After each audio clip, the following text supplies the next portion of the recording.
আসসালামু আলাইকুম।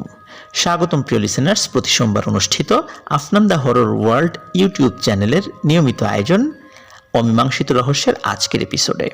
আশা করি সবাই ভালো আছেন, সুস্থ আছেন। রহস্যময় এই পৃথিবীর আনাচে কানাচে ছড়িয়ে ছিটিয়ে রয়েছে অনেক অনেক রহস্যাবৃত স্থান ও ঘটনা, যার অধিকাংশই বৈজ্ঞানিকভাবে ব্যাখ্যা করা সত্যিই অনেক কঠিন, এমনকি ক্ষেত্রবিশেষে অসম্ভবও বটে। সেগুলোকেই আমরা নাম দিয়েছি অমীমাংসিত রহস্য। এই এপিসোডগুলোতে আমরা দেশ ও দেশের বাইরের বিভিন্ন রহস্যময় স্থান ও ঘটনা নিয়ে আলোচনা করি। তার জন্য অবশ্য আমরা সাহায্য নেই বিভিন্ন বই এবং ইন্টারনেট ভিত্তিক তথ্য উপাত্ত। আমাদের এই চ্যানেলে এখনও যারা সাবস্ক্রাইব করেননি তারা দ্রুত সাবস্ক্রাইব করে ফেলুন প্লিজ। আমাদের ফেসবুক পেজ এবং গ্রুপ রয়েছে আফনান দ্য হরর ওয়ার্ল্ড নামে, যার লিঙ্ক ভিডিও ডিসক্রিপশনে দেয়া রয়েছে। আমাদের ইউটিউব চ্যানেল, ফেসবুক পেজ এবং গ্রুপের মাধ্যমে আপনারা আপনাদের মূল্যবান মতামত জানাতে পারেন। আপনারা লাইক, কমেন্ট ও শেয়ার করে আমাদের অগ্রযাত্রাকে এগিয়ে নিতে সহযোগিতা করুন। আপনাদের মূল্যবান মতামত কমেন্ট বক্সে বা পোস্ট করে, এমনকি ইমেলের মাধ্যমে আমাদেরকে জানাতে পারেন। আমাদের ইমেল অ্যাড্রেস afnandahorrorworld@gmail.com। ইমেল অ্যাড্রেসের ঠিকানা ভিডিও ডিসক্রিপশনে আমরা দিয়ে দিয়েছি। চলুন কথা না বাড়িয়ে চলে যাই আমাদের আজকের আলোচনায়। প্রিয় লিসেনার্স, এখন যে বিষয়টি আপনাদের সাথে ইনশাল্লাহ শেয়ার করতে যাচ্ছি, এই ব্যাপারে বিভিন্ন পেপার, ম্যাগাজিন, তারপরে ব্যক্তি বিশেষের উদ্যোগে বিভিন্ন গবেষণা তো রয়েছেই। তো এটা নিয়ে আসলে নতুন করে বলার কিছু নেই, তারপরও বিষয়টি নতুন করে আপনাদের সামনে উপস্থাপন করছি, অনেকেই হয়তোবা জানেন না এই জন্য। তো অভিশপ্ত এক ডায়মন্ড সম্পর্কে আজকে প্রথমে আলোচনা করতে যাচ্ছি। চলুন আলোচনায় চলে যাই। কিংবদন্তি অনুসারে পৃথিবীর সবচেয়ে মূল্যবান রত্নের একটি হচ্ছে নীল হোপ ডায়মন্ড। আর এই নীল হোপ ডায়মন্ড বয়ে বেড়াচ্ছে ভয়ঙ্কর এক অভিশাপ। আর তাই পৃথিবীর নানা প্রান্তে যেখানে সে গেছে রেখেছে মন্দ ভাগ্য ও হিমশীতল মৃত্যুর পদচিহ্ন। হোপ ডায়মন্ড আসলেই কি অভিশপ্ত, নাকি এসব নিছকই গালগল্প? সে সিদ্ধান্ত নেয়ার ভার প্রিয় লিসেনার্স আপনাদের। আমরা মূল বিষয়টা উপস্থাপন করার চেষ্টা করব যতটুকু তথ্য উপাত্ত পাওয়া যায় তার আলোকে। তবে তার আগে অভিশপ্ত হীরা এই লেখাটি আমাদের একবার পড়তে হবে। কাহিনীটির যখন শুরু তখন হোপ ডায়মন্ড ছিল ওয়ালনাটের সমান 115 ক্যারেটের বিশালাকৃতির এক হীরা।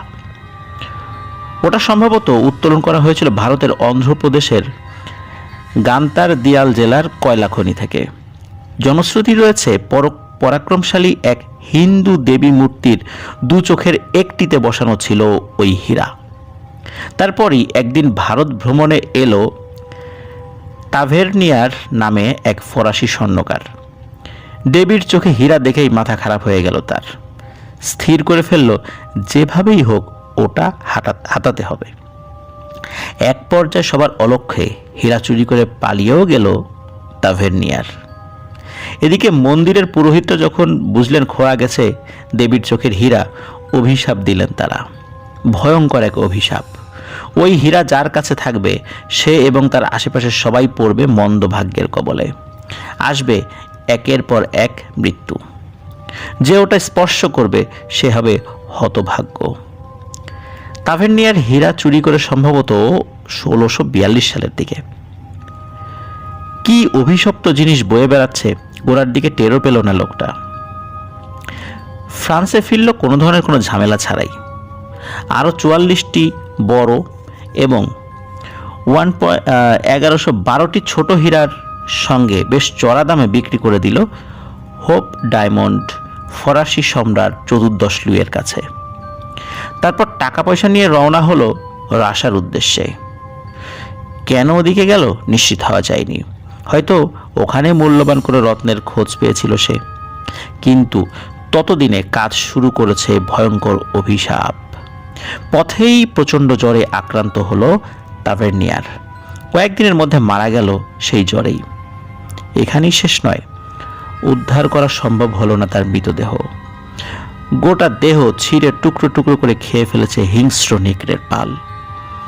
এভাবেই শুরু হয়ে গেল অভিশপ্ত এক রক্তাক্ত ইতিহাস।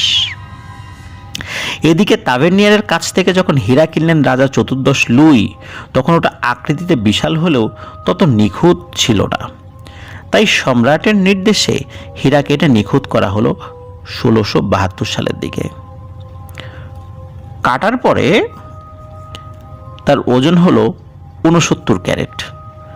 ফরাসি রাজপরিবারে এর পরিচয় ছিল ফ্রেঞ্চ ব্লু হিসেবে।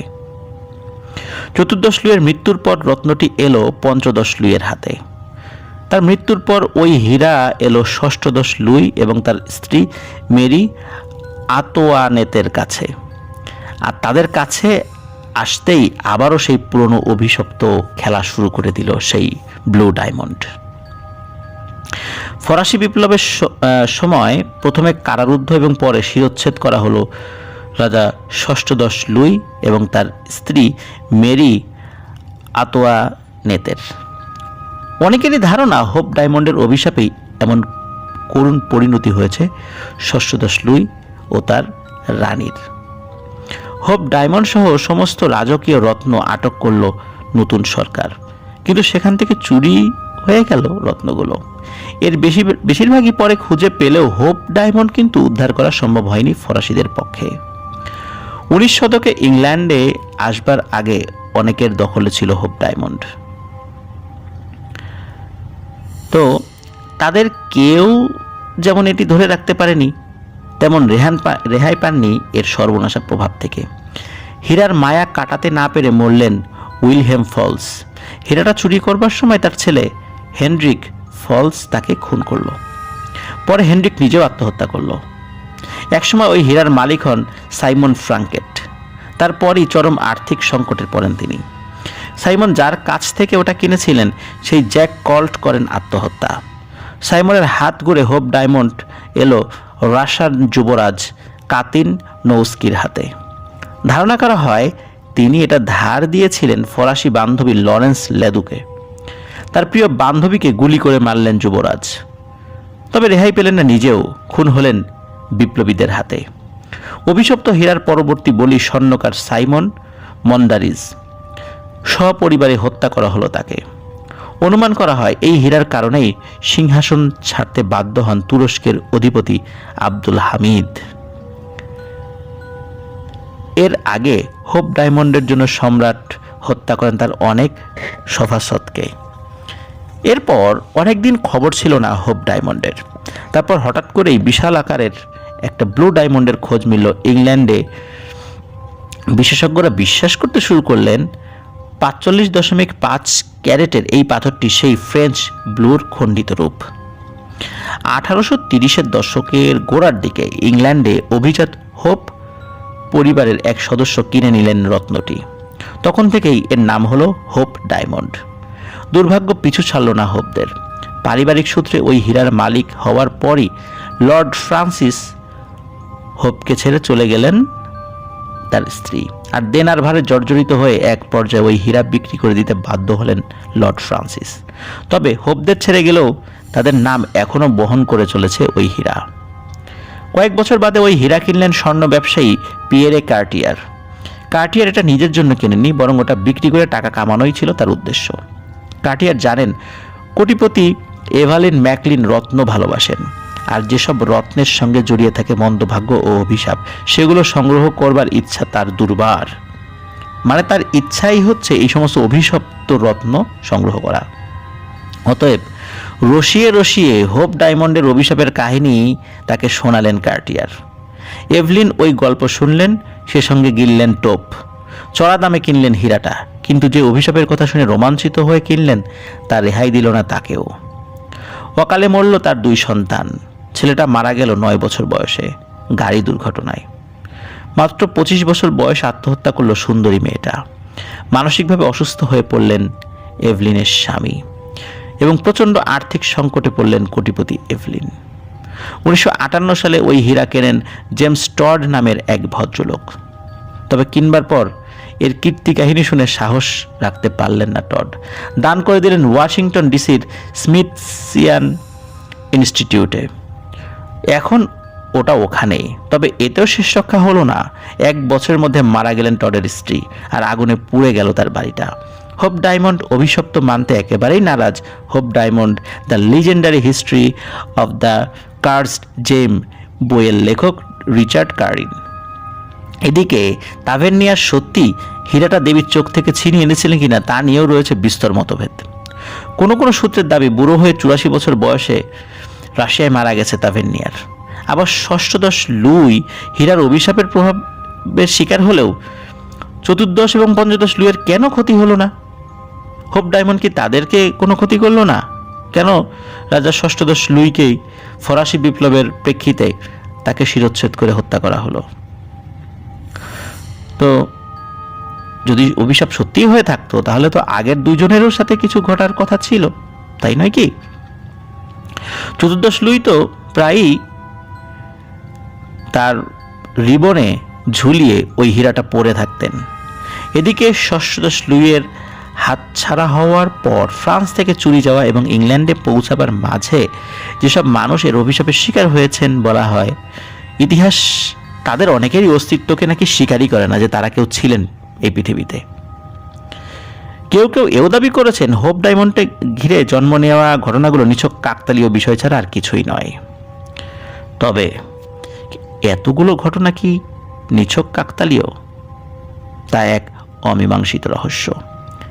স্মিথসনিয়ান মিউজিয়ামে হোপ ডায়মন্ড এখনও রয়েছে। প্রিয় লিসেনার্স, আপনাদের কাছে কি মনে হয়, এই যে এতগুলো ঘটনা সবগুলো কি গাল গল্প নাকি কাকতালীয় ব্যাপার? এক একজনের সাথে এক এক ধরনের ঘটনা ঘটেছে। ইতিহাসে 16 লুইয়ের মৃত্যুর যে ব্যাপারটি, সেখানে ফরাসি বিপ্লবের একটা প্রভাব রয়েছে। ফরাসি বিপ্লবের প্রেক্ষাপটে তাকে আটক করা হয়, তাকে গিলোটিনে শিরচ্ছেদ করা হয়। এখন কথা হলো যে ফরাসি বিপ্লব হয়েছিল তো তার এবং তার স্ত্রীর খামখেয়ালিপনার কারণে, প্রজাদের উপরে অত্যাচার, প্রজাদেরকে শোষণ করা, এর প্রেক্ষাপটে মানুষ ক্ষেপে উঠেছিল, যার কারণেই কিন্তু ফরাসি বিপ্লব সংঘটিত হয়েছিল। আর বিভিন্ন বিপ্লবের কারণে অনেকেরই কিন্তু প্রাণ গেছে। অনেক ভালো ভালো পদে থাকা ব্যক্তিদের প্রাণ গেছে। তারাও কি এর ধরনের অভিশপ্ত হীরার মালিক ছিলেন? তাহলে তাদের কেন প্রাণ গেল? এটাও তো একটা প্রশ্ন হতে পারে। কিন্তু যেটাই হোক, অভিশাপ জিনিসটা যা আছে তা তো আমরা জানি, এর আগেও আমরা এই বিষয়ে কথা বলেছি। কিন্তু একটা বিষয়, আমরা অনেক সময় আমাদের সাথে কোনো বিষয় হলে অমুকে অভিশাপ দিয়েছে, তমুকে জাদু করেছে, এই কথাগুলো বলে থাকি। তার মানে হচ্ছে আমরা ভাগ্যকে বিশ্বাস করছি না। তকদিরের ভালো যেমন আল্লাহ তাআলার তরফ থেকে আসে, তকদিরের খারাপটাও আল্লাহ তাআলার তরফ থেকে আসে। কেউ যদি জাদু করে আমাদের খারাপ করে, তাহলেও সেটা বুঝতে হবে ওইটা আল্লাহ তাআলার ইচ্ছাতেই হয়েছে। আল্লাহ তাআলা যদি ইচ্ছা না করতেন তাহলে তার জাদু তো আমাদের উপর কাজ করতো না, তাই না? তাই খারাপের সময় আল্লাহর উপর আমাদের বিশ্বাসটাকে অটল রাখা, আল্লাহর সিদ্ধান্তে নিজেকে সঁপে দেয়া, এটা আমাদের কাজ। কিন্তু এটাও সত্য, আমরা যদি বুঝতে পারি কোনো অভিশপ্ত জিনিস আমাদের কাছে আছে বা কোনো জাদু করা হয়েছে এমন কোনো জিনিস আমাদের আশেপাশে আছে, সেই জিনিসগুলো সেখান থেকে সরিয়ে ফেলতে হবে। এটাই হচ্ছে এই সমস্যা থেকে বাঁচবার পদ্ধতি, যদি আমরা সেটা বুঝতে পারি। তো চলুন প্রিয় লিসেনার্স, আমরা পরের ঘটনাতে চলে যাই। এই ঘটনার শিরোনামটা আমরা দিতে পারি মমি ভয়ঙ্কর। ইলিয়ট ওডনেল তার বিখ্যাত এক বইয়ে এই কাহিনীটি লিখেছেন। সেবার ফ্রান্সের প্যারিসে ফরাসি এক লোকের সঙ্গে পরিচয় হয় তার। ভদ্রলোক তখন সবে প্রাচ্য থেকে এসেছেন। ওডনেল জানতে চাইলেন সেখান থেকে ফুলদানি, মন্ত্রপুত কবজ, শবভস্য রাখবার পাত্র এসব কি এনেছেন? উত্তরে সে ভদ্রলোক বললেন, হ্যাঁ, প্রচুর, পুরো 2 বক্স। তবে তার ভিতর কোনো মমি নেই। নিশ্চয়ই জানতে চাইবেন কেন? আপনার যদি শুনবার ধৈর্য থাকে সেক্ষেত্রে বলতে পারি রোমাঞ্চকর এক কাহিনী। এটা কিন্তু বলছেন ওই ভদ্রলোকের সেই বর্ণনা তুলে ধরেছেন ইলিয়ট ওডনেল তার লেখা বইয়ে। চলুন সেই বর্ণনাটি আমরা শুনি। কয়েক বছর আগে নীলের উজানে অ্যাসিউট পর্যন্ত যাওয়ার সৌভাগ্য হয় আমার। তখনই থেবেসের রাজকীয় ধ্বংসাবশেষে গেলাম। আরও নানা রকম অ্যান্টিকের সঙ্গে সেখান থেকে কিনলাম একটা মমিও। ঢাকটি ছাড়া বিশাল এক সভাধারের ভেতর ছিল ওটা। পাশেই ছিল শেয়াল দেবতা আনুবিসের ভাঙা এক মূর্তি। অ্যাসিউটে ফিরে মমির জায়গা হলো আমার তাঁবুতে। তারপর ওটার কথা বলতে গেলে ভুলেই গেলাম। সে রাতে হঠাৎ করেই কেন যেন ঘুম ভেঙে গেল, কি কারণে জানি না। ঘুরে চাইলাম মমিটার দিকে। বছরের এ সময়ে সুদানের রাত এক কথায় দারুণ। মরুভূমির যে কোনো জিনিসকে প্রায় দিনের মতোই দেখায়, তবে মমির সাদা অবয়ব যেন আমার চোখ কেড়ে নিয়েছে। ওটার মুখ আমার মুখের ঠিক উল্টো পাশেই। দেবতা আমেনরার পূজারিনী এক নারী মেট ওম কারেমার মমি ওটা। শরীর সাদা কাপড় বা ব্যান্ড, শরীরের যে সাদা কাপড় বা ব্যান্ডেজ ছিঁড়ে গেছে, কোথাও কোথাও আলগা হয়ে গেছে। নারী দেহের অবয়ব পরিষ্কার ধরা পড়েছে। সুগঠিত শরীর, গোল বাহু, ছোট হাত, বুড়ো আঙ্গুল যেটি সেটি বেশ পাতলা। প্রতিটি আঙ্গুল লম্বা সরু, আলাদাভাবে ব্যান্ডেজে মোড়ানো। ভরাট গলা, বাঁকানো নাক, খাড়া চিবুক, চোখ, ভ্রু ও ঠোঁট নকল, এটা বসানো হয়েছে। তাঁবুর খোলা দরজা গলে চাঁদের আলো এসে পড়েছে হাজার বছরের পুরনো নারী দেহের উপর। অদ্ভুত এক পরিবেশ তৈরি হয়েছে তাঁবুর উপর। আমি একা। অ্যাসিউটে আমার সঙ্গে যে একমাত্র ইউরোপীয় আছেন তিনি শহরে থাকছেন, আর আমার তাঁবু থেকে কয়েকশো গজ দূরে বিছানা বিছিয়ে ঘুমাচ্ছে বিভিন্ন লোকেরা, যারা লেবার, যারা আমার সাথে কাজ করছিল। মরুভূমিতে বহু দূরে শব্দ কিন্তু শোনা যায়, কিন্তু এখন চারপাশ একেবারেই নীরব। কান খাড়া করে এক রত্তি শব্দও আমি শুনতে পেলাম না। যেন ঘুমিয়ে পড়েছে দুনিয়ার সব মানুষ, জানোয়ার, এমনকি পোকামাকড়ও। মনে হচ্ছে বাতাসও ঘুমিয়ে পড়েছে। শুধু বাতাসের যে শ্বাস প্রশ্বাস, তার ফলে আমরা শ্বাস প্রশ্বাস নিতে পারছি, কিন্তু বাতাসেরও মনে হয় কোনো শক্তি নেই। বাতাসও ঘুমন্ত, তাই বাতাসের শব্দও মরুভূমি থেকে ভেসে আসছে না। অস্বাভাবিক রকম নীরব চারপাশ, কিন্তু বাতাসে অস্বস্তিকর কিছু আছে, এটা কিন্তু একবারেই বোঝা যাচ্ছে। অদ্ভুত স্যাঁতস্যাঁতে ঠান্ডা প্যারিসের ভূগর্ভস্থ সমাধিগুলোর কথা মনে পড়ল। বুঝলাম না কেন এমন লাগলো। ঠিক এমন সময় গোঙানের আওয়াজ পেলাম, মৃদু কিন্তু স্পষ্ট। আতঙ্কের একটা অনুভূতি ছড়িয়ে পড়ল বুকে। এমনটি হওয়া রীতিমতো অস্বাভাবিক ও অসম্ভব। মাথা থেকে জোর করে সরিয়ে দিলাম দুশ্চিন্তা, কিন্তু মন থেকে দূর করতে পারলাম না ভয়। আবারও ভেসে এলো শব্দটা, মৃদু গোঙানি। ঘাড়ের চুলগুলো খাড়া হয়ে গেল আমার। সন্দেহ নেই জেগে উঠেছে মমিটা, কিন্তু এ অবিশ্বাস্য। ভীত বিহ্বল চোখে চাইলাম, নড়ছে না মমির দেহ, কিন্তু শব্দ আসছে কিন্তু ওটার ভেতর থেকেই। শ্বাস ফেলছে। মনে হলো মমির বুক ফুলে উঠে আবারও সমান হলো, ঠিক যেমন আমরা নিঃশ্বাস নিলে বুকটা কিছুটা উপরে উঠে আবার নিচে নেমে যায়। আতঙ্ক অবশ করে দিতে চাইল আমাকে। আমার ভৃত্যদের চিৎকার করে ডাকতে চাইলাম, কিন্তু টু শব্দ বেরো না আমার গলা থেকে। চোখের পাতা বন্ধ করতে চাইলাম, কিন্তু ওগুলো যেন আমার নিয়ন্ত্রণে নেই। ড্যাব ড্যাব করে চেয়ে রইলাম মমির দিকে। আবারও গোঙানির শব্দ এলো, তারপর ফেললো এক দীর্ঘশ্বাস। আমার চোখের সামনেই মাথা থেকে পা পর্যন্ত শিহরণ বয়ে গেল কয়েক হাজার বছরের পুরনো নারী দেহে। নড়তে শুরু করেছে এক হাত। বাতাস খামচে ধরতে চাইল আঙ্গুলগুলো। ধীরে ধীরে তালুর ভেতর বাঁকা হয়ে ঢুকে পড়েছে। আবারও হঠাৎ সোজা হলো সব আঙ্গুল। খামচি দিয়ে খুলতে লাগলো ব্যান্ডেজের সাদা কাপড়। চোখের সামনে ব্যান্ডেজ টেনে খুলতে লাগলো। আঙ্গুলগুলোর ভিতর অস্বাভাবিক কিছু আছে। কখনো ভুলবো না তখন কেমন লেগেছে আমার। দুজন মানুষের হাত কখনো একরকম হয় না। আর ওই সাদা ব্যান্ডেজে মোড়ানো আঙ্গুলগুলো, তার গোলাকার গাঁট, নীল শিরা, সব কেমন পরিচিত। ধীরে ধীরে উপরে উঠছে হাত, গলায় পৌঁছলো, ব্যস্ত হলো সাদা ব্যান্ডেজ খুলতে। ততক্ষণে চূড়ান্ত পর্যায়ে পৌঁছে গেছে আমার আতঙ্ক। বিশ্বাস করতে মন চাইছে না, কিন্তু অবিশ্বাস্য ঘটনা চোখের সামনেই তো ঘটছে। সেখান থেকে সরে পড়বার সুযোগও নেই আমার। 1 ইঞ্চি নড়বার ক্ষমতা আমি হারিয়েছি। পৈশাচিক ব্যান্ডেজ উন্মোচন পর্ব চলছে মাত্র 1 গজ দূরে আমার থেকে। একটার পর একটা আবরণ খসে পড়ছে। চামড়ার ঈষৎ দুটি প্রায় মার্বেলের মতো ফ্যাকাশে সাদা। গোটা নাক বা উপরের ঠোঁট ধবধবে সাদা, দাঁত ঝকঝকে, কিন্তু এখানে ওখানে সোনা দিয়ে বাঁধানো, সোনা ঝিলিক দিচ্ছে। নিচের ঠোঁট সরু, কিন্তু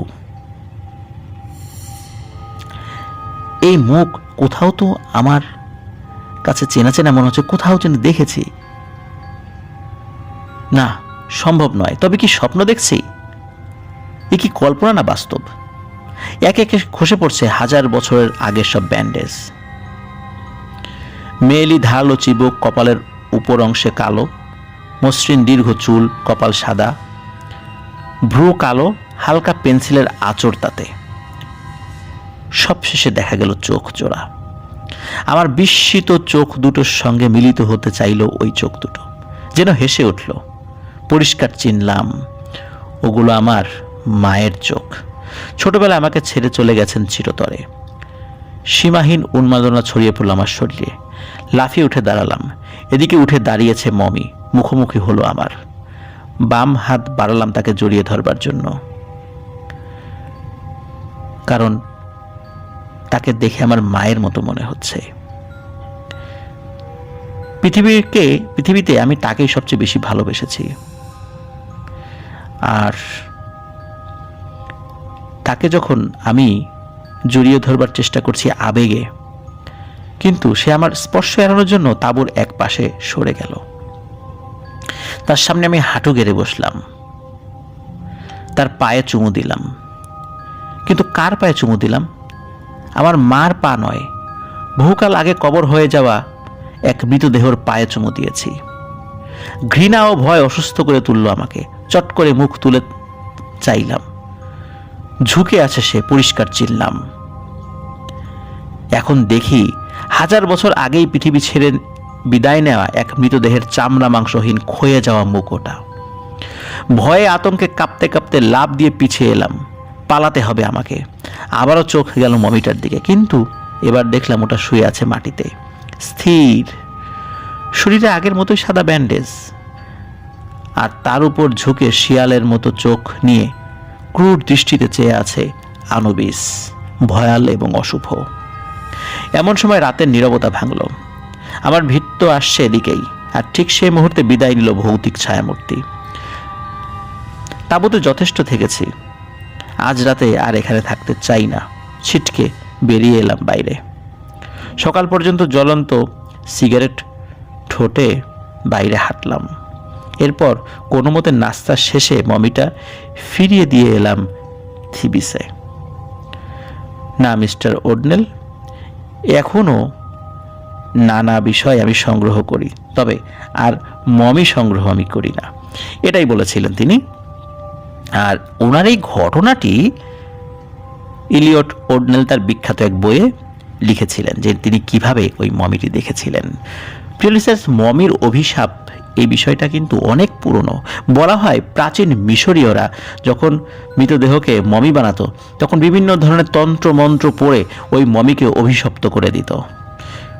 আর অভিশাপ বলতে ভয়ানক কিছু জিনেরা ওই মমিকে পাহারা দিত। 1000 বছর যদি অতিবাহিত হতো, সেই জিনেরা মারা যেত। বংশ পরম্পরায় জিনেরা ওই মমিকে পাহারা দিত এবং সেটাকে অভিশপ্ত করে তুলত বা করে রাখত। তুতেনখামেনের যে ব্যাপারটি, এটা কিন্তু অনেক আগেই আমরা আপনাদের সাথে শেয়ার করেছি।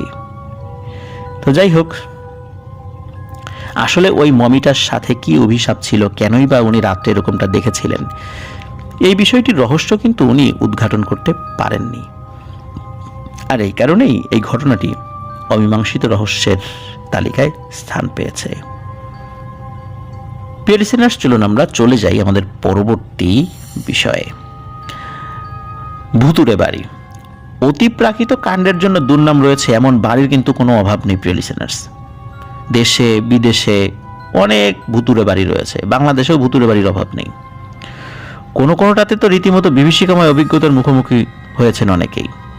অশরীরের উপস্থিতি থেকে শুরু করে খুন জখমের মতো ঘটনা ঘটেছে সব বাড়িতে।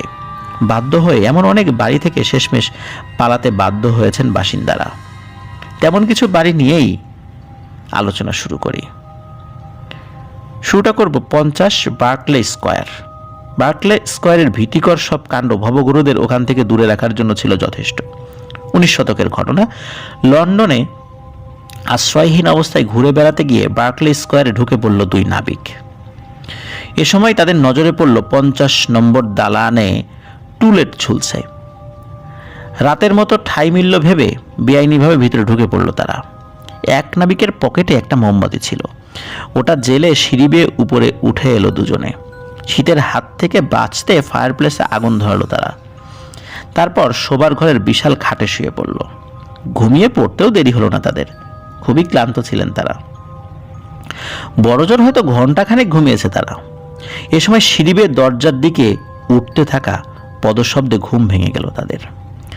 আওয়াজটা কোনো মানুষের পায়ের নয়, আবার কোনো জানোয়ারেরও মনে হলো না তাদের কাছে। তবে ভীতিকর যে পায়ের শব্দটি তা কিন্তু স্পষ্ট। সিঁড়ির দিকে দৌড়ে গেলে তারা, কিন্তু কামরা থেকে বেরোবার আগেই দরজার খিল আটকে দিল কে যেন। তারপরে কামরার ভিতর হামাগুড়ি দেওয়া, হাঁসফাঁস করবার ও পা ঘষে চলবার আওয়াজ পাওয়া গেল। তবে এবার কেমন কর্কশ আওয়াজ শুরু হলো, অনেকটা ধারালো নখ দিয়ে আঁচড় কাটবার শব্দের মতো। এক নাবিক পিছু হটে জানালার কাছে চলে গেল, আর তখনই তার উপর কি যেন ঝাঁপিয়ে পড়ল। আতঙ্কে চেঁচিয়ে উঠল নাবিক। জানালার কাঁচ ও কাঠের ফ্রেম ভাঙবার আওয়াজ হলো। এদিকে সঙ্গীর চিৎকারে আতঙ্কিত অপর নাবিক দরজার দিকে ঝেড়ে দৌড় দিল। ভাগ্য ভালো, এবার দরজাটা খোলাই পেল সে। কোনোভাবে বাড়ি থেকে বেরিয়ে রাস্তায় গিয়ে মুখ থুবড়ে পড়ল নাবিক। সেখান থেকে তাকে উদ্ধার করলো টহলে বের হওয়া এক পুলিশ। দুজন আবার বাড়িতে ঢুকে দোতলায় ওই কামরায় গেল। ঘর খালি, কিন্তু বিধ্বস্ত জানালা দিয়ে বাইরে চাইতেই দেখা গেল বাগানের চারপাশে ঘেরা লোহার শিকে গেথে আছে অপর নাবিক। ভয়ঙ্কর ও বিভৎসভাবে মারা গেছে সে, ভেঙে গেছে তার ঘাড়। এরা ধারণা করলো লোকটি হয়তো ভীষণ ভয়ে লাফ দিয়েছিল, কিংবা কেউ ধাক্কা দিয়েও ফেলে দিয়ে থাকতে পারে। তবে বিষয়টি এখানেই শেষ হতো। 50 বার্কলে স্কয়ারে এরপর এলেন এক ভাড়াটে, মিস্টার বেন্টলে ও তার 2 কন্যা। ছোট মেয়েটি প্রথমেই ওই বাড়ি অপছন্দ করলো। চিড়িয়াখানায় বন্যপ্রাণীর খাঁচায় যেমন গন্ধ থাকে, তেমন বিশ্রী গন্ধ পেল ওখানে। শুধু তাই নয়, কানে এলো কারো চাপা কান্নার আওয়াজ। এদিকে ওর বড় বোনের সঙ্গে সম্পর্ক ছিল ক্যাপ্টেন ক্যানফিল্ডের। এখানে কয়েকদিন কাটাবার জন্য আসবার কথা তার। ক্যাপ্টেন ওখানে পৌঁছাবার আগেই রাতে গৃহ পরিচারিকা গেল ওই কামরা গোছগাছ করতে। একটু পরেই তার আর্তচিৎকারে সবাই ছুটে গেল ওই কামরায়। মহিলাকে পাওয়া গেল মেঝের উপর চিত হয়ে পড়ে আছে, তার কোনো হুঁশ নেই। পরদিন সকালে সেন্ট জর্জ হাসপাতালে মারা গেল হতভাগ্য মেয়েটি। তার শেষ কথা ছিল, ওটা যেন আমাকে ধরতে না পারে। শুধু এতটুকুই বলতে পেরেছিল সে। এদিকে কথা মতো বেড়াতে এলেন ক্যাপ্টেন ক্যানফিল্ড। দুর্দান্ত সাহসী এক তরুণ। গত রাতের ঘটনা শোনবার পর ওই কামরাতেই রাত কাটাবার ঘোষণা দিলেন তিনি। মাঝরাতের কয়েক মিনিট পর বেন্টলে ও তার মেয়েরা কলজে কাঁপানো চিৎকার এবং গুলি চালাবার কান ফাটানো শব্দ শুনলেন।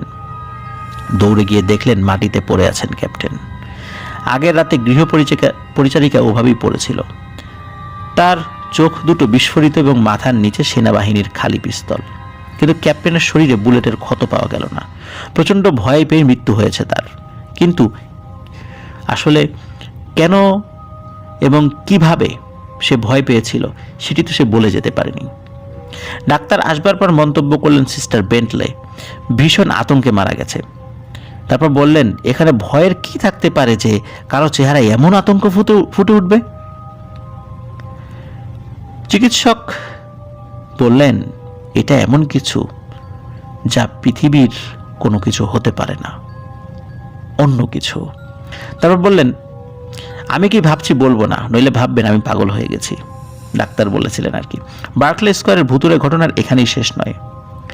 ঘাগরা পরা ছোট এক শিশুর ভূত চোখে পড়ে নাকি প্রায় সেখানে। উপরতলায় বাচ্চাদের খেলার ঘরে ভয় পেয়ে নাকি তার মৃত্যু হয়েছিল। এক তরুণ আত্মাকেও দেখা যায়, সেই তরুণী আত্মা হয়ে নাকি ঘুরে বেড়ায়। এক পুরুষ আত্মীয়ের আক্রমণের শিকার হয়ে উপরতলার জানালা দিয়ে লাফিয়ে পড়ে আত্মহত্যা করেছিল সেই তরুণী। তাকে দেখা যায় জানালার নিচের তাক ধরে চিৎকার করতে। জানালার নিচে তাক ধরে মনে হয় সে ঝুলছিল, তারপরই সেখান থেকে নিচে পড়ে যায়। নিচের বাগানে পড়ে মারা যাওয়ার আগে এভাবেই সে চিৎকার করছিল হয়তোবা। আর এত সব ঘটনার পর স্বাভাবিকভাবেই 50 বার্কলে স্কয়ার পরিণত হলো লন্ডনের সবচেয়ে ভুতুরে বাড়িগুলোর একটিতে। শহরের নানা প্রান্ত থেকে এক পলকের জন্য একে দেখতে আসতে লাগলো অনেকেই। কেউ আবার রাস্তা দিয়ে যাওয়ার সময় একবারের জন্য হলেও কৌতূহলী দৃষ্টি বুলিয়ে যায় ওটার উপর।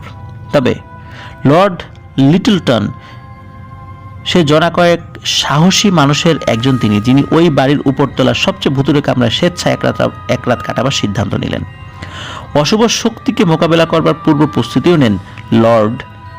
বারুদ ও রূপার গুলি ভরা এক ব্লান্ডারবাস সঙ্গে রাখলেন তিনি। সেই সেকেলে বন্দুকে একসঙ্গে অনেক গুলি ভরা যায়, আর অনেকেই বলে মায়া নেকড়ের মতো অশুভ শক্তিকে মারতে হলে কেবল রূপার গুলি নাকি কাজ করে তাদের উপর। কিন্তু মধ্যরাতে আধারে কিছু ঝাঁপিয়ে পড়ল লর্ডের উপর। দেরি না করলে গুলি ছুড়লেন তিনি। একটা কিছু মাটিতে পড়েছে বুঝতে পারলেও সকালে ওটার কোনো নাম নিশানা পেলেন না। 19 শতকের শেষ দিকে এই ঘটনা ঘটে। পরে 50 বার্কলে স্কয়ারে তাদের সদর দপ্তর সরিয়ে নেন খ্যাতিমান বই বিক্রেতা ম্যাক্স ব্রাদার্স। তখন থেকে অজানা কোনো কারণে বন্ধ হয়ে গেল ওখানকার সব ভুতুরে কাণ্ড। স্বাভাবিকভাবে মনে প্রশ্ন জাগতে পারে, আকৃতিহীন ভীতিপদ কিছু ঢুকে পড়ে ওই বাড়িতে, কিন্তু 2 নাবিক ও অনেককে আক্রমণ করেছে এই জিনিসগুলো। দুটো ব্যাখ্যা আছে। একটি হলো 1859 সালে মিস্টার মিয়ার্স বাড়িটা ভাড়া নেন ভালোবাসার কনেকে বাড়িতে তুলবার জন্য, কিন্তু তরুণীটি অজানা কোনো কারণে তাকে প্রত্যাখ্যান করে। তারপর থেকে নিঃসঙ্গ জীবন শুরু হয় মিয়ার্সের। অন্য কোনো নারীকে কাছে ভিড়তে দিতেন না ভদ্রলোক। প্রায় সারাদিন ঘুমাতেন এবং রাত্রে উপরতলায় ঘুরে বেড়াতেন মোমবাতি হাতে। বাইরে থেকে জানালায় তার ছায়া দেখে অনেকেই অভ্যস্ত ছিলেন। রাতভর তিনি হেঁটে বেড়াতেন। অনেকের ধারণা মৃত্যুর পরও ওই কামরায় ভর করেছে এই অসুখী ভদ্রলোকের আত্মা। এটা জাস্ট সেখানকার লোকের ধারণা মাত্র। আবার অন্যদের ধারণা একদল জালিয়াত তাদের আখড়া তৈরি করে ওখানে, আর ধন সম্পদ লুকানোর জন্য ব্যবহার করতো ওই বাড়িকে। তারাই নানান শব্দ আর অদ্ভুতুরে ছায়ামূর্তির ভেলকি দেখিয়ে লোকদের এখান থেকে দূরে রাখত। কিন্তু কোন মত আসলে সঠিক নিশ্চিত হওয়া খুবই কঠিন। তবে 1879 সালের 2 আগস্ট প্রকাশিত নোটস অ্যান্ড কুয়েরিজে 50 বার্কলে স্কয়ারের আরও কয়েকটি মর্মান্তিক ঘটনা তুলে ধরা হয়। এক কিশোরী নাকি এমনই ভয় পেয়েছিল এ বাড়িতে এসে সে বদ্ধ উন্মাদ হয়ে যায়। লর্ড লিটলটন যে কামরায় রাত কাটিয়েছিলেন সে কামরায় সাহস করে রাত কাটিয়েছেন এক লোক। পরদিন সকালে নাকি তার মৃতদেহ উদ্ধার করা হয়। লেখক তার বইয়ে উল্লেখ করেছেন এ বাড়িতে অন্তত একটি কামরা রয়েছে যেখানে অতি প্রাকৃত কারণে নাকি মানুষ প্রাণ হারায়। প্রিয় লিসেনার্স, 50 বার্কলে স্কয়ার লন্ডনের একটা কুখ্যাত ভুতুরে বাড়ি। কি যাবেন নাকি সেখানে? যারা আমাদের লিসেনার্স ইউরোপ থেকে শুনছেন বা ইংল্যান্ডে আছেন বা লন্ডন থেকে শুনছেন, 50 বার্কলে স্কয়ারের বাড়িটা দেখে আসতে পারেন, ঘুরে আসতে পারেন। চাইলে বিশেষ অনুমতি নিয়ে রাত কাটিয়ে আসতে পারেন, যদি সেরকমের সাহস থাকে। তবে এ ধরনের সাহস না করাটাই ভালো। তো প্রিয় লিসেনার্স, এরকম অনেক ভুতুরে বাড়ি অনেক জায়গায় শোনা যায় যা আছে।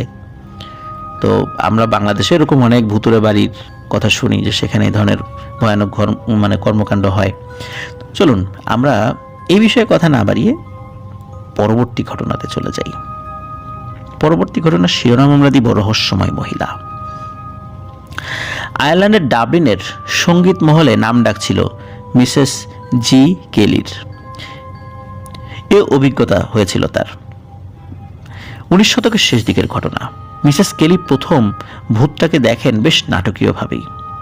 বাড়ির কিচেনে দাঁড়িয়েছিলেন। এ সময় এক মহিলা, পরে যাকে বহুবার দেখেছেন, সিঁড়ি বেয়ে নিচে নামেন। পিছনে পায়ের আওয়াজ শুনে বিচলিত হলেন না মিসেস কেলি। অবশ্য কে এলো দেখবার জন্য ঘাড় ফেরালেন। এ সময় পোক্ত গড়নের লম্বা বয়স্ক এক মহিলার উপর নজর পড়ল তার পরনে পুরনো আমলের লম্বা এক কোট ও থুতনি ফিতা দিয়ে বাঁধা এক টুপি। চুল ধূসর, চোখের দৃষ্টি খুবই নমনীয় এবং নরম। একে অপরের দিকে যতক্ষণ চেয়ে রইলেন তার ভিতর 1-2 করে 20 পর্যন্ত গুনে ফেলা সম্ভব। শুরুতে ভয় পাননি মিসেস কেলি, কিন্তু মহিলার দিকে চেয়ে থাকবার সময় একটা অস্বস্তি হলো তার। ধীরে ধীরে ওটাই পরিণত হলো আতঙ্কে। ভয়ে পিছাতে পিছাতে একসময় দেয়ালের সঙ্গে পিঠ ঠেকে গেল তার। এ সময় ধীরে ধীরে মিলিয়ে গেল নারী মূর্তি। পরে যতবার তাকে দেখেছেন এ আতঙ্ক বারবারই মনে ফিরেছে। পরবর্তী 10 বছরে অন্তত 15 বার ওই প্রেতাত্মাকে নাকি তিনি দেখেছেন বাড়ির প্রতিটি কামরায়।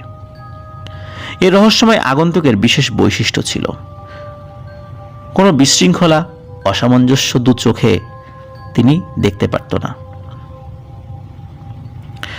এমনকি বাড়ির সাধারণ নিয়মের কোনো বদল ঘটলে মেজাজ বিগড়ে যেত তার। বাড়িতে রাত কাটাবার জন্য অতিথি এলেই হয়েছে, এটা যে তার অপছন্দ তা বুঝিয়ে দিত অতিথিকে। যে কামরায় উঠত অতিথি সে ঘরের চেয়ার উল্টে ফেলত। একবার ভীষণ বিব্রতকর পরিস্থিতিতে পড়তে হলো কেলি দম্পতিকে। তাদের এক অতিথি সন্ধ্যায় কিছু ফেলে এসেছে বলে আবারও তার কামরায় ঢুকলেন। তারপরে সিঁড়ি বেয়ে আবারও নেমে এসে বললেন, বাহ, তোমাদের আসবাবপত্র সাজাবার রীতি অন্যদের চেয়ে আলাদা দেখছি। উল্টে রাখা চেয়ারের পা বেঁধে আরেকটু হলে আমি পা ভাঙতাম। কিন্তু তার কথায় খুব বিস্মিত হলেন না কেলি দম্পতি, কারণ সকাল থেকে এ পর্যন্ত দুবার ওই চেয়ার সোজা করেছেন তারা। অবশ্য অতিথি ভরকে যাবেন ভেবে তাকে বিষয়টি খুলে বললেন না। প্রায়ই কেলিদের গোটা পরিবারকে বিরক্ত করেছে অদ্ভুত এক টোকা বা ধাক্কা দেওয়ার শব্দ। বাড়ির প্রায় প্রতিটি ঘরে এমনই ঘটত। বিশেষ করে দেয়াল, দরজায় করাঘাত করা হতো। তারা যেখানে বসতেন তার খুব কাছেই শুরু হয়ে যেত ওই আওয়াজ। আর আওয়াজ মোটেই আস্তে হতো না। একদিন এক প্রতিবেশী মিস্টার কেলির কাছে জানতে চাইলেন, দেয়ালে ছবি ঝোলাবার জন্য এমন অদ্ভুত সময় কেন বেছে নেন তারা। আর একটা ঘটনা প্রায়ই ঘটত, সেটা হলো ভোদরের চামড়ার পোশাকের সেট পেয়েছিলেন মিসেস কেলি, কিন্তু ওটার ছিল অস্বস্তিকর গন্ধ। সাধারণত রাতে জামাকাপড় রাখবার আলমারি থেকে বের করে ওটা বসবার ঘরের এক চেয়ারে রেখে দিতেন তিনি। তাদের শোবার ঘরের পাশেই ওই কামরা। একদিন সকালে বসবার সময় কি অবাক হয়ে গেলেন তিনি। চামড়ার হাত মোজা কামরার এক কোণায়, আর এক কোণায় কাঁধের খাটো চাদর। এর পেছনে অস্বাভাবিক কিছু থাকতে পারে তা প্রথমে তার মাথায় এলো না। বাড়ির কাজের মেয়েকে জিজ্ঞেস করলে সে বলল এ বিষয়ে সে কিছুই জানে না। এমনকি সকালে এ ঘরে ঢোকেনিও সে। ওই পোশাকের কারণে মাথায় জেদ চেপে গেল মিসেস কেলির। বেশ রাত করে কাপড়গুলোকে বসবার ঘরে চেয়ারে রাখলেন, আর এমন ব্যবস্থা করলেন সকালে তিনি ঢুকবার আগে কেউ এ ঘরে ঢুকবে না। কিন্তু সকালে বসবার ঘরে গিয়ে দেখলেন আজও ওসব পোশাক জায়গা বদলেছে। মিসেস কেলিকে মেনে নিতে হলো ওই ভূত তার পছন্দের বাইরে কোনো কাজ হলে প্রতিবাদ করবেই। কিন্তু তারপর হঠাৎ করেই একসময় দেখা দেওয়া বন্ধ করলো সে। তখন কেলি দম্পতি মাত্র এক অনুষ্ঠান থেকে ফিরেছেন। সেখানে গান গেয়েছেন মিসেস কেলি। সময় নিয়ে তারা রাতের খাবার সারলেন, আলাপ করছিলেন সন্ধ্যার ঘটনাগুলো নিয়ে। তারপর কামরা ছাড়বার জন্য উঠে দাঁড়ালেন মিসেস কেলি, কিন্তু ডাইনিং রুম থেকে বেরোবার দরজা খুললেন। উঠে গিয়ে ডাইনিং রুম থেকে বেরোবার দরজা খোলার পর তিনি দেখলেন বুড়ো মহিলা গালিচের উপর দাঁড়িয়ে দরজায় ঝুঁকে আছে, কান পাতবার ভঙ্গি করে, মনে হচ্ছে দরজার সাথে কান লাগিয়ে কিছু শুনছেন। ভয়ে চেঁচিয়ে উঠলেন মিসেস কেলি। পাশে দৌড় এলেন তার স্বামী। কান পেতে শুনতে গিয়েই ধরা খেয়ে ভীষণ লজ্জা পেয়ে গেল ওই বয়স্কা মহিলা। আর তখনই তাদের চোখের সামনেই ভোজবাজির মতো মিলিয়ে গেল। কে ছিল সেই? সেটি এক অমীমাংসিত রহস্য হয়েই রয়ে গিয়েছে। ওই বাড়িতে রাতের বেলায় ছবি টানানোর শব্দ, ছবি টানানোর জন্য দেয়ালে ঠকঠক করে পেরেক গাঁথতে হয়, সেই শব্দ গভীর রাত্রে পেত ওই বাড়িতে বেড়াতে আসা অতিথিরা। তাই তারা বলেছিলেন যে আপনারা রাত বিরেতেই কেন ছবি টানানোর জন্য আপনারা কাজ করেন, দিনের বেলাও তো এটা করা যায়। কিন্তু আসলে রাতের বেলা তারা ঘুমাতেন, ছবি টানাবে কে আর পেরেক গাড়বে কে? তো এই রকমের ঘটনা আমরা কিন্তু অনেক শুনে থাকি। আর এই ব্যাপারগুলো আসলে আমাদের দেশের বাইরে যারা ভিন্ন ধর্মাবলম্বী, যারা জিন বিশ্বাস করেন না, তারা মনে করেন মৃত মানুষের আত্মা ফেরত আসে এবং আত্মাগুলোই এরকম কাজ করে। তো যাই হোক প্রিয় লিসেনার্স, আশা করছি ঘটনাটি আপনাদের ভালো লেগেছে। আর ঘটনা যদি ভালো লেগে থাকে তাহলে আমাদের চ্যানেলে সাবস্ক্রাইব করতে ভুলবেন না। আর আফনান দ্য হরর ওয়ার্ল্ড নামে আমাদের একটি ফেসবুক পেজ এবং গ্রুপ রয়েছে, যার লিঙ্ক আমাদের ভিডিও ডিসক্রিপশনে দেওয়া রয়েছে। সেখানে গিয়ে আপনারা আমাদের পরিবারের সদস্য হয়ে যান। আর আপনারা যেন আমাদেরকে ঘটনা পাঠাতে চান, তারা লিখে অথবা রেকর্ড করে যে কোনোভাবে ঘটনা পাঠাতে পারবেন afnandahorrorworld@gmail.com এই ইমেল অ্যাড্রেসে। এই ইমেল অ্যাড্রেসের স্পেলিংটাও আমরা আমাদের ভিডিও ডিসক্রিপশনে দিয়ে রেখেছি। প্রিয় লিসেনার্স, আমরা এবারের এপিসোডের একদম শেষ ঘটনায় চলে এসেছি। এই ঘটনাটি দিয়ে আমরা আমাদের এবারের এপিসোডটি শেষ করব ইনশাল্লাহ। দ্বিতীয় বিশ্বযুদ্ধের সময়কার একটি ঘটনা। তখন বার্মায়, যেটা এখন মিয়ানমার বলি আমরা, তো বার্মায় ভারতীয় সেনাদের সামরিক পর্যবেক্ষক ছিলেন জেমস লিয়াসর। ভদ্রলোক একজন জাত ইংরেজ। সেনাদের খাবার, বাসস্থানে কোনো সমস্যা হচ্ছে কিনা, তারা ঠিকভাবে দায়িত্ব পালন করছে কিনা, বার্মার যুদ্ধের অবস্থা এ নিয়ে প্রবন্ধ লিখে দিস্তার পর দিস্তা কাগজ ভরতে থাকতো সে। তবে এই কাজের কারণে বেশ একটা সুবিধাও পেয়ে যান লিয়াসর। দেশটির কোনো জায়গায় যেতেই বাধা ছিল না তার। কর্তৃপক্ষ শুধু নিয়মিত তার পাঠানো রিপোর্ট পেলেই খুশি। এ সময় বার্মার এক বন্ধুর চিঠি মারফত জানতে পারলেন বার্মার শান রাজ্যে সপ্তাহখানেক কাটিয়ে এসেছেন তিনি। জায়গাটা দারুণ স্বাস্থ্যকর। এ কদিনেই স্বাস্থ্যের চমৎকার উন্নতি হয়েছে বন্ধুটির। কেন যেন ওই জায়গায় যাওয়ার জন্য মন উচাটন হয়ে উঠল জেমস লিয়াসরের। কথায় বলে ইচ্ছা থাকলে উপায় হয়। সেখানে যাওয়ার একটা কারণ খুঁজে বের করতেও কষ্ট হলো না। তাই বাক্সপেটটা গুছিয়ে বেরিয়ে পড়লেন দিন কয়েকের জন্য। 1945-এর গ্রীষ্মকাল। লিয়াসরের ড্রাইভার অজিত সিং তুখোর গাড়ি চালায়। কয়েক ঘন্টায় পেরিয়ে গেল অনেক রাস্তা। তারপর লিয়াসর রাতের মতো থিতু হওয়ার সিদ্ধান্ত নিলেন পিয়াবোতে। বোমায় বেহাল দশা মাইকতলা শহরের কয়েক মাইল দক্ষিণের এই জায়গাটি। পরদিন সকালে আবার যাত্রা। একসময় চলে এলেন শান রাজ্যের সীমানায়।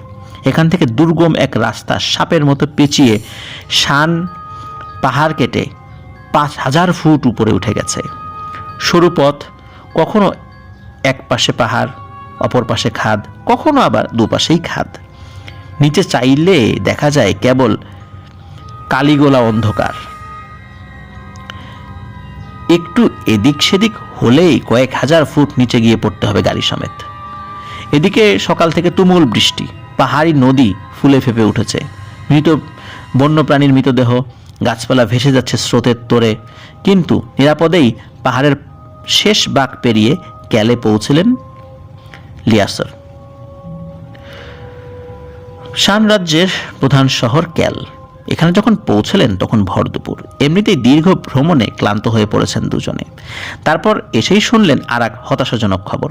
এক বন্ধুর কাছ থেকে পরিচয়পত্র এনেছিলেন স্থানীয় এক অফিসারকে দেবার জন্য। ইচ্ছা ছিল ওটা দেখিয়ে ভদ্রলোকের বাসায় দু চার দিনের জন্য ঠাঁই নেয়া। কিন্তু ক্যালে পা রাখতে না রাখতেই জানলেন ওই ভদ্রলোক কদিন আগেই বদলি হয়ে গেছেন ইয়েমলো শহরে। মেজাজ রীতিমতো খাপ্পা হয়ে গেল জেমসের। ক্লান্ত শরীর নিয়েই ক্যালের চারপাশে এক চক্কর ঘুরে এসে বুঝলেন এখানে রাতে মাথা গোজার ঠাঁই মিলবার সম্ভাবনা খুবই কম। তার উপর তাকে সঙ্গী হিসাবে চাইবে এমন লোক পাওয়া মুশকিল। মূল সমস্যা তার টাইপরাইটার। রাতের গভীরে হারিকেনের আলোয় খটর খটর শব্দ করবে ওই যন্ত্র। কেই বা সহ্য করবে এই খটর খটর শব্দ? আর এটা সহ্য করে কে তাকে জায়গা দিবে পরিচিত ছাড়া? ধূত্তরি ছাই, ভাবলেন জেমস। ঠিক করলেন ইয়েমলোতে কপাল ঠুকে দেখবেন। অজিত সিংয়ের হাসি একান ওকান হলো এ সিদ্ধান্তে। ওর এক বন্ধু চাকরি করে ওখানে, ট্রান্সপোর্ট কোম্পানিতে। 1 ঘন্টার মতো লাগলো ইয়েমলোতে পৌঁছতে। কয়েকদিন হলো কেবল ইংরেজরা দখল নিয়েছে শহরের। এখনও নিয়ম শৃঙ্খলার বালাই নেই। সরকারি কর্মকর্তা কর্মচারীদের হদিস বের করা যেন খড়ের গোদায় সূচ খোঁজবার মতোই। যাই হোক, খোঁজও মিলল না সেই অফিসারের। হতাশ হয়ে ফিরছেন এমন সময় পরিচিত এক লোকের সঙ্গে দেখা হয়ে গেল লিয়াসরের। রেঙ্গুরে পরিচয় হয়েছিল এর সঙ্গে। এটা সেটা টুকটাক আলাপের পর থাকবার জায়গার সমস্যা কথা পড়তেই কুঁকড়ে গেলেন ভদ্রলোক। অপরাধী কণ্ঠে বললেন, ভাই, এটা এ শহরের সবচেয়ে বড় সমস্যা। কেবল দিন কয়েক হলো ইয়েমেলোতে ঘাঁটি গেড়েছি আমরা। নিজেই থাকছি মাল বোঝাই একটা ট্রাকের পেছনে, এক বন্ধুর সঙ্গে গাদাগাদি করে। তবে একটা বাড়ির কথা শুনেছি, ওখানে বোধ হয় উঠতে পারবেন। গত রাত্রে কয়েকজন সামরিক অফিসার ছিলেন ওখানে। ওই ঝড় বৃষ্টির মধ্যে মাথা গোজবার ব্যবস্থা যে সেখানেই হবে সন্দেহ নেই। যদি দেখেন সুবিধের নয়, কাল না হয় অন্য কোথাও চলে যাবেন। ওটা খুব বেশি দূরেও নয় এখান থেকে, এই মাইল 1.5 হবে। ভদ্রলোক বিদায় নেবার সময় আশ্বস্ত করে গেলেন বাড়িটা খুঁজতে মোটেই বেগ পেতে হবে না তার। তবে তার কথায় খুব যে ভরসা পেলেন জেমস লিয়াসর তা কিন্তু নয়। একে নতুন জায়গা, তারপর আবার রাস্তায় কিছুই চেনেন না। এছাড়া আর কোনো উপায়ও যখন নেই, ঈশ্বরের নাম নিয়ে উঠে পড়লেন জিপে। হাওয়ার বেগে গাড়ি ছুটিয়ে দিল অজিত সিং, তার ড্রাইভার। তবে সত্যি বাড়িটা পেয়ে গেলেন কোনো ঝামেলা ছাড়াই। 10 মিনিটও লাগলো না পৌঁছাতে। সামনে বেশ খোলা জায়গা, আগাছা ও বুনো ঝোপ দখল নিয়েছে বাড়ির, আর আছে বড় বড় কয়েকটা গাছ। বাড়ি ঢাকা পড়ে আছে ঘন জঙ্গলের আড়ালে। এখান থেকে দেখা যাচ্ছে না পরিষ্কার। ফটক বলতে একটা কিছুতে একসময় ছিল, তা বোঝাও মুশকিল। খুঁটিগুলো বোধ হয় জ্বালানি কাঠ হিসাবে বহু আগেই পুড়েছে। কাদায় গাড়ির চাকার দাগ। সম্ভবত কাল রাতে এখানে আসা সামরিক অফিসারদের গাড়ি হবে। কাদার ভিতর দিয়ে দ্রুত গাড়িতে সামনে বাড়ল অজিত সিংয়ের গাড়ি। বাড়ির চারপাশে ফুলের বাগান দীর্ঘদিনের অযত্নে পরিণত হয়েছে জঙ্গলে। ওদিকে চাইলেই কেমন অস্বস্তি দানা বাঁধে মনে। ফুলের বাগানের দিকে চাইলেই শরীরটা কেমন যেন ঝিমঝিম করে ওঠে। একটা ছমছমে ভাব বা একটা অস্বস্তি শরীরের ভিতরে বিরাজ করে। গাড়ি দাঁড় করালো অজিত সিং। না নেমেই পরিস্থিতির ঠাহরের চেষ্টা করলেন জেমস। একতলা কাঠের বাড়ি, কয়েকটা খুঁটি দিয়ে মেঝে উঁচু করা, সামনের দিকে টানা বারান্দা। তবে বারান্দার খুঁটির বেশিরভাগ গায়েব। বাড়ির চেহারা দেখে খুশি হওয়ার কোনো কারণ খুঁজে পেলেন না জেমস। তবে সারাদিনের ভ্রমণে ভেঙে পড়েছে শরীর, তার উপর আবার ভিজে একদম কাক হয়ে আছেন। এখনও টিপটিপ করে পড়ছে বৃষ্টি। বাইরে বৃষ্টিতে ভেজবার চেয়ে ভেতরে অন্তত ভালো থাকবো, এটাই তিনি ভাবলেন। জিপের ইঞ্জিন চলছিল। উদ্দেশ্য বাড়ির ভেতর কেউ থাকলে এ শব্দে বেরিয়ে আসবে। একটু পরে সত্যি এক ইংরেজ অফিসার বেরিয়ে এলেন তড়িঘড়ি করে। ভেবেছি মালপত্র নিতে আমার চাপরাশি এলো। রেলিংয়ে ভর দিয়ে জেমসের দিকে চেয়ে বললেন সেই ভদ্রলোক। এখানে আর এক রাতও কাটাতে চাই না, এটাও বললেন। অফিসারকে দেখে উদ্ভ্রান্ত মনে হলো। গলার স্বরে স্পষ্ট আতঙ্কের ছাপ। চোখ দুটো কেমন অস্থির হয়ে আছে তার। কাল রাতে এখানে ছিলেন কিনা জানতে চাইলে বললেন তারা 4 জন ছিলেন, বাকিরা চলে গেছেন। এখন আছেন কেবল তিনি। শিউরে উঠে বললেন, ওহ, কি ভয়ঙ্কর ছিল গত রাত। জেমসের বুঝতে দেরি হলো না, কিছু আতঙ্কিত করে রেখেছে ভদ্রলোককে। সম্ভবত গত রাত্রে ভয়ঙ্কর কিছু ঘটেছে বাড়ির ভেতর। রাতে ঝড় বৃষ্টি ঘরে ঢুকেছে কিনা জানতে চাইলেন জেমস। ভদ্রলোক বললেন, সেরকম কোনো সমস্যা হয়নি। পেছন দিকের এক কামরায় রাত কাটিয়েছেন তারা। ঠিক গা ঘেঁষে উঠে গেছে খাড়া এক পাহাড়।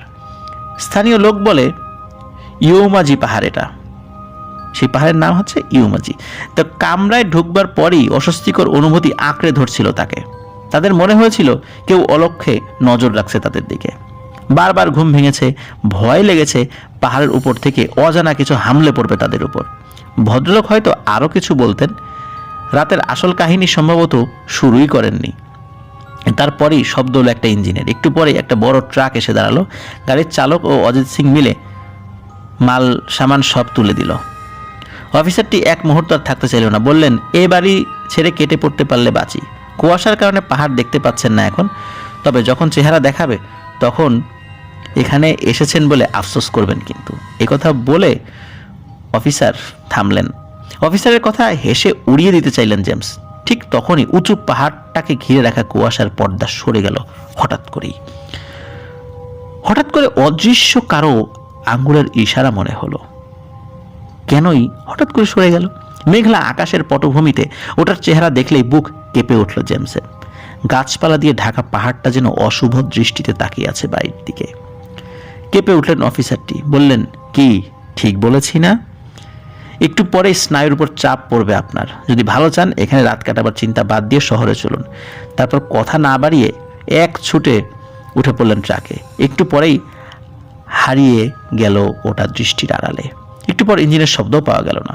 অশুভ একটা অস্বস্তি জেকে ধরল জেমস লিয়াসরের বুকে। অজিত সিংকে পেলেন বাড়ির পেছনে। চেহারা মলিন, বলল, খুব খারাপ জায়গা স্যার, চলেন কেটে পড়ি। শহরের ট্রান্সপোর্ট কোম্পানির আড্ডায় গেলে খাওয়া দাওয়ার সমস্যা হবে না, কোনো মতে রাত তো কাটিয়ে দেওয়া যাবে। এখানে আছে শুধু ওই পাহাড়, একেবারে দৈত্যের মতো দেখতে। মাথা তুলে আতঙ্কমাখা দৃষ্টিতে তাকালো সে পাহাড়টার দিকে। অজিত সিংয়ের কথায় কান্না দিয়ে তাকে মালপত্র নামিয়ে গোছ গাছে নির্দেশ দিলেন জেমস।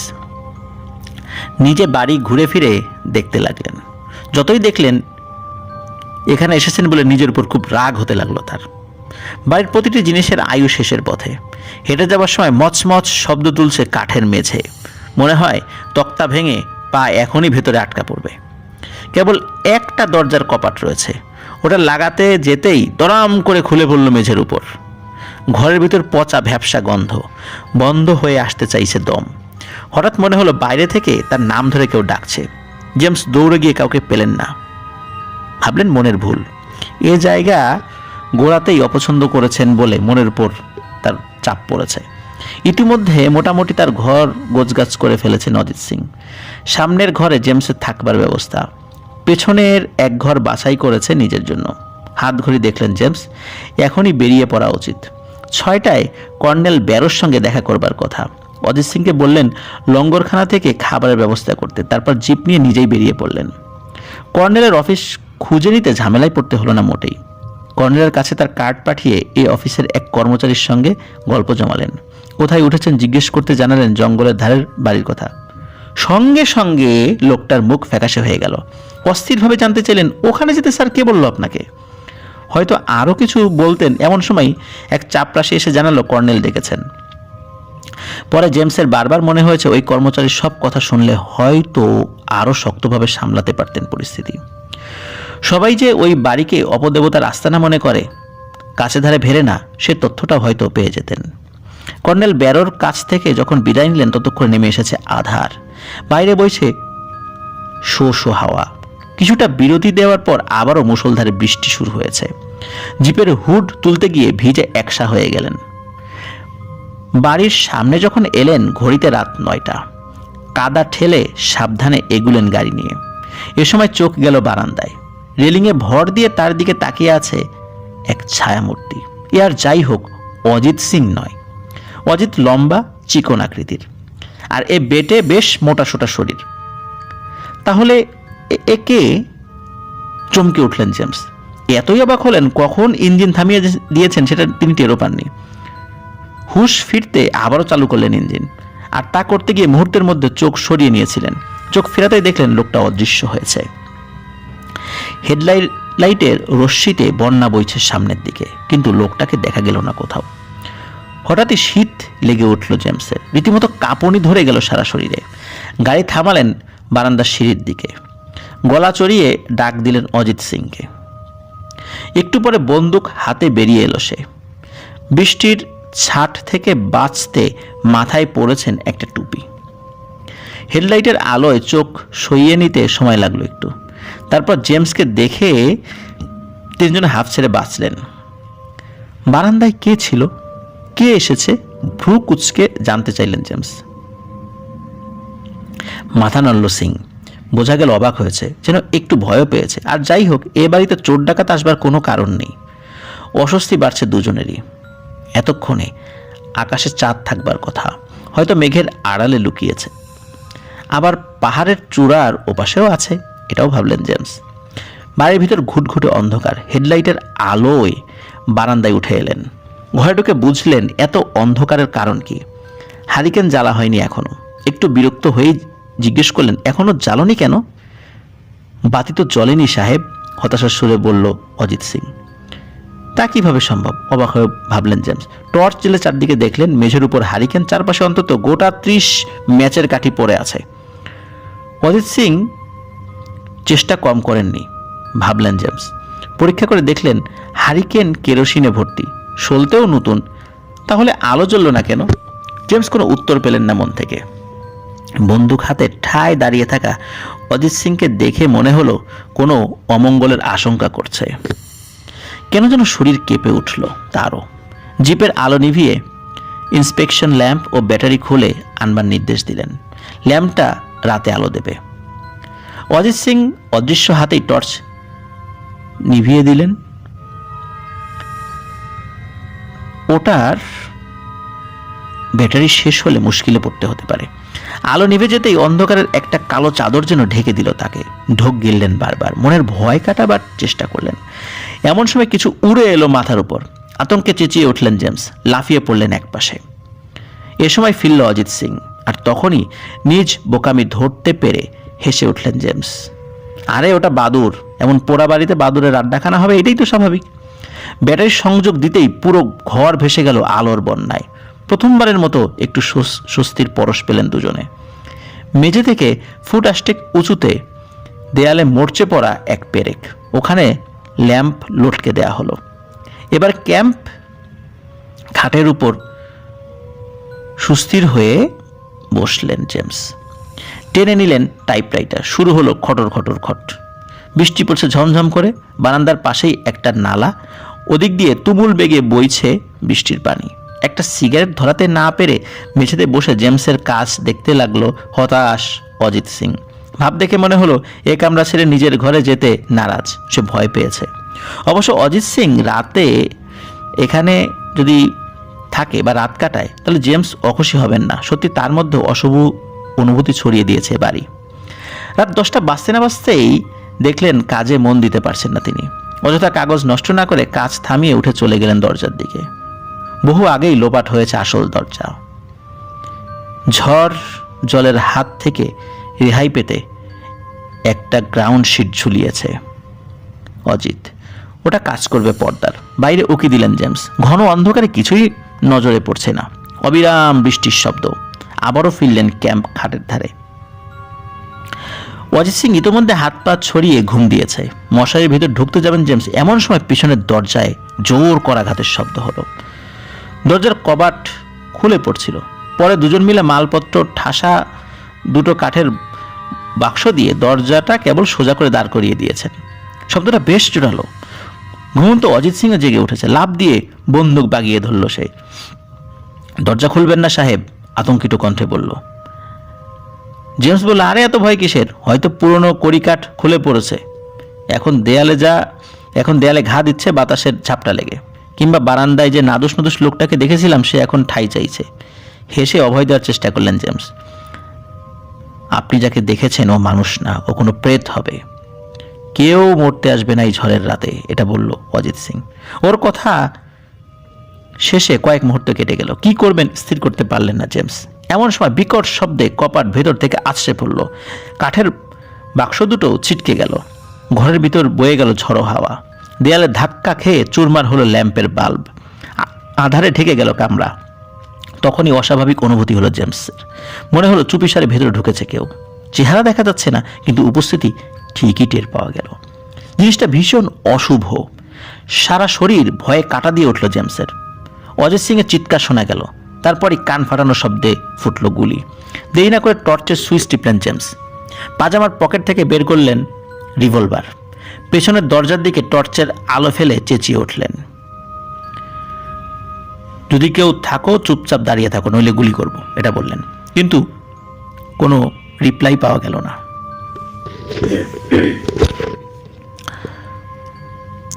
ঝড়ো হাওয়ায় শুধু শো শো বৃষ্টির টুপটাপ শব্দ। কপাট নেই, পিছনের ঘর এখন পরিষ্কার দেখা যাচ্ছে টর্চের আলোয়। ফাটলে ভরা ছাদ, দেখা যাচ্ছে মেঘ ভরা আকাশ। ভাগ্য ভালো যন্ত্রের বাক্সে অতিরিক্ত একটা বাল্ব ছিল। অজিত সিং বুদ্ধি করে ওটা আগেই এনে রেখেছে, তাই আবারও বাতি জ্বলল। এবার রাইফেল বাগিয়ে ধরে গার্ড দিলেন জেমস, আর অজিত সিং ঝড়ো হাওয়ার সঙ্গে যুদ্ধ করে কবাট বসিয়ে দিল চৌকাঠে। তারপর আগের কাঠের বাক্স দুটো ঠেস দেয়া হলো। ক্লান্তিতে দেয়ালে হেলান দিয়ে হাঁফাতে লাগলো অজিত সিং। বেচারার করুণ অবস্থা, আর দেখে মায়া হলো জেমস লিয়ার্সের। হুইস্কির বোতল থেকে একটুখানি দিলেন ওকে, এতে অজিত সিং কিছুটা চাঙ্গা হলো। এক টুকরো শক্ত কাঠ খুঁজে নিয়ে কপাটের উপর একটা শক্তভাবে পেরেক দিয়ে লাগিয়ে দিলেন জেমস। আশা করা হয় যে কেউ জোরে ধাক্কা দিলে আর খুলবে না দরজাটা। কি মনে করে দরজার উপর ফুটো করে পেরেক দিয়ে টাঙিয়ে দিলেন একটা কাপড়।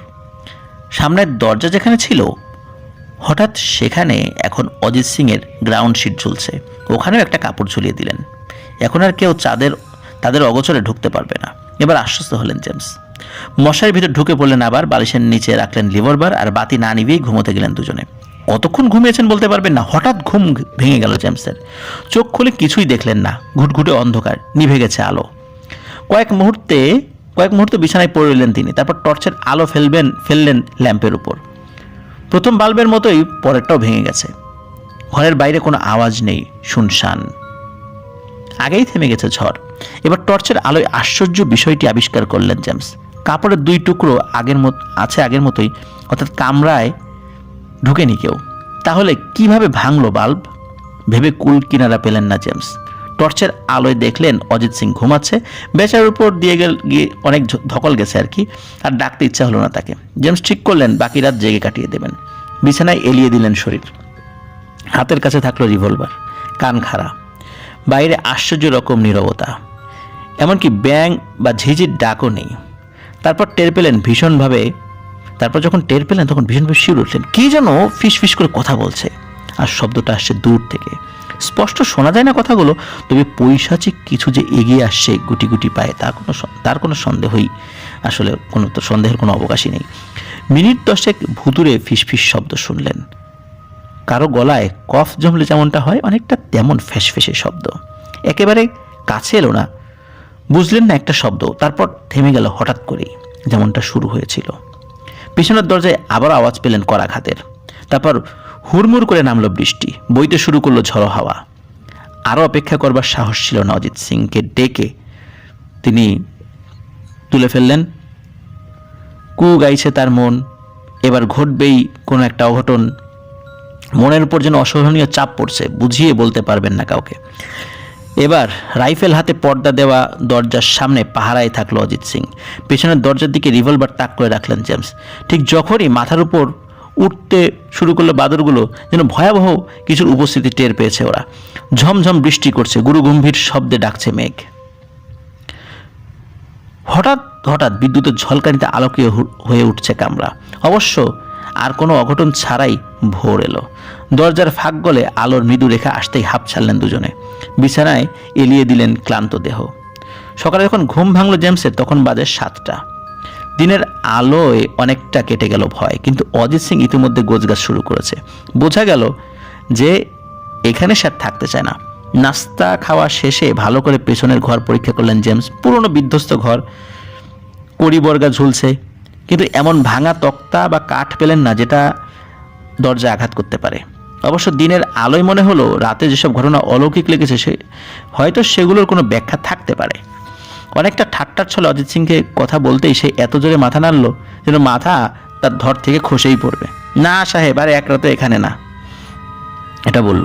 জিপে মালপত্র ভরা হতেই বেরিয়ে পড়ল দুজনে। ভাগ্য ভালো শহরে আসতেই যে অফিসারের কাছে পরিচয়পত্র দিয়ে তার বাড়িতে উঠতে চেয়েছিলেন, তার খোঁজ পেয়ে গেলেন জেমস।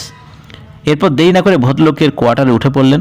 সন্ধ্যায় বারান্দায় বসে অফিসারের সঙ্গে গল্প জুড়ে দিলেন জেমস। এরপর গত রাতের অভিজ্ঞতার কথা বললেন তাকে। দারুণ কৌতূহলী হয়ে উঠলেন ভদ্রলোক। এক পর্যায়ে প্রস্তাব দেন, চলুন রাতে ভুতুড়ো বাড়িটা একবার দেখে আসি। একটু অনিচ্ছাস নিয়ে রাজি হয়ে গেলেন জেমস। সত্যি বলতে রাতে ওই বাড়িতে যেতে বুক কাঁপবে তার। অফিসার খুশি হয়ে বললেন, সঙ্গে দেশলাইয়ের কাঠি নেব, পরীক্ষা করে দেখব জ্বলে কিনা। অজিত সিংকে কোনোভাবেই রাজি করা গেল না। তারা যেন ওই ভূতের বাড়িতে না যান সেজন্য পাই পাই করে নিষেধ করলো সে। কিন্তু রাবারের জুতো পরে দুজনই তারা উঠে পড়লেন জিপে, দুজনের সঙ্গেই রিভলভার। রহস্যময় বাড়ির উদ্দেশ্যে যখন ছেড়ে দিলেন জিপ, তখন রাত 8:30। তবে ওই বাড়িতে পৌঁছাবার আগেই তাদেরকে চমকে দিল ওঠা। ওখানে আলো জ্বলছে। বিস্ময়ে একে অপরের মুখ চাওয়াচাওয়ি করলো তারা। তবে কি আবারও কোনো আগন্তুক উঠেছে ওই বাড়িতে? যদি তাই হয়, নিশ্চয়ই কিছু না জেনেই ওই অভিশপ্ত বাড়িতে উঠেছে সে, ভাবলেন জেমস। হেডলাইট বন্ধ করে এগুলেন গাড়ি নিয়ে। কিন্তু সামনে যেতে দেখলেন গোটা বাড়ির কোথাও আলোর কোনো লেশমাত্রই নেই। আশ্চর্য, বিস্মিত গলায় বললেন অফিসার, মিনিট খানেক আগেই না ওখানে আলো জ্বলছিল, এর ভিতর বাতি নিভিয়ে দিল। জিপ থেকে নেমে পুরো বাড়ি ঘুরলেন দুজন, কারো কোনো চিহ্নই পেলেন না। এমনকি কোনো গুপ্ত কামরাও সেখানে নেই। সন্দেহ করার মতো কিছুই চোখে পড়ল না। সারাক্ষণ অস্বস্তিকর অনুভূতি হলো দুজনের, যেন কেউ নজর রাখছে তাদের উপর, আর ভয়ঙ্কর কিছু ঘটবে যে কোনো সময়, যে কোনো সময় ভয়ঙ্কর কোনো ঘটনা তাদের উপর নেমে আসতে পারে। অফিসার প্রতিটি কামরায় দেশলাইটের কাঠি জ্বালবার চেষ্টা করলেন, কিন্তু সামান্যতম স্ফুলিঙ্গ তৈরি করা গেল না। আগুন ধরল না একটা কাঠিতেও, এমনকি সিগারেট লাইটার দিয়েও জ্বলল না শিখা। কিন্তু বাইরে যে বাগান, সে বাগানে দেশলাই ও লাইটার দুটোই জ্বলল। কিন্তু ওই বাড়িতে কোনো জনপ্রাণী নেই, সে বিষয়ে নিশ্চিত হলেন দুজনে। আর কারো পায়ের ছাপও নজরে এলো না। বাড়ির রহস্যভেদ না করেই দুজনে ফিরলেন জিপে। ঘড়ির দিকে তাকালেন, রাত তখন 10টা। গাড়ি নিয়ে রওনা হলেন। বাড়ির সামনের মোড় কেবল ঘুরেছেন, এমন সময় হঠাৎ তার সঙ্গী চেপে ধরলেন জেমসের হাত। তার দৃষ্টি পিছনে বাড়ির দিকে। গাড়ির হুইলে হাত রেখেই ঘুরে চাইলেন জেমস লিয়ার্সার। আশ্চর্য, জনশূন্য বাড়িতে আবারও জ্বলে উঠেছে আলো। প্রিয় লিসেনার্স, দ্বিতীয় বিশ্বযুদ্ধের সময় জেমস লিয়ার্সার বার্মাতে যেই অভিজ্ঞতার মুখোমুখি হয়েছিলেন সেটি তিনি লিখে রেখেছেন। মূলত সেই ঘটনাটি আপনাদের পড়ে শোনালাম। ওই বাড়ির রহস্য আজও অমীমাংসিত। প্রিয় লিসেনার্স, আপনারা যারা এখন আমাদের চ্যানেল সাবস্ক্রাইব করেনি তারা দ্রুত সাবস্ক্রাইব করে ফেলুন। আর আপনাদের হরর ওয়ার্ল্ড নামে আমাদের একটি ফেসবুক পেজ এবং গ্রুপ রয়েছে, তার লিঙ্ক আমাদের ভিডিও ডিসক্রিপশনে দেওয়া রয়েছে। সেখান থেকে আপনাদের হরর ওয়ার্ল্ড পরিবারের সদস্য হয়ে যান। আপনারা যারা আমাদেরকে ঘটনা পাঠাতে চান তারা লিখে অথবা রেকর্ড করে যে কোনোভাবে আপনারা আমাদেরকে ঘটনা পাঠাতে পারবেন ইমেল করে। আর আমাদের ইমেল অ্যাড্রেস হচ্ছে আপনাদেরহররওয়ার্ল্ড@gmail.com। আমার ইমেল অ্যাড্রেসের যে স্পেলিংটা সেটা আমাদের ভিডিও ডিসক্রিপশনে দেওয়া রয়েছে। প্রিয় লিসেনার্স, আপনাদের সহযোগিতা ভালোবাসায় আমরা এগিয়ে চলছি আলহামদুলিল্লাহ। আল্লাহ তাআলার অশেষ রহমত আমাদের উপর আছে বলেই অল্প সময়ে আমরা অনেক দূর আসতে পেরেছি। আল্লাহ তাআলার অশেষ রহমত, আল্লাহ তাআলার বরকত এবং আপনাদের সহযোগিতা যেন অব্যাহত থাকে সেই কামনা করছি। ভালো থাকুন, সুস্থ থাকুন, আমার জন্য দোয়া করবেন, আমার পরিবারের জন্য দোয়া করুন, আপনাদের জন্য এবং আপনাদের পরিবারের সকলের জন্য দোয়া রইল। ইনশাল্লাহ দেখা হচ্ছে, কথা হচ্ছে আসছে বৃহস্পতিবার রাত 10:59 আপনাদের পাঠানো ঘটনাবলী নিয়ে আমাদের থার্সডে বা বৃহস্পতিবার রেগুলার যে এপিসোডটা হয় সেখানে। বিদায় নিচ্ছে আজকের মতো। আসসালামু আলাইকুম।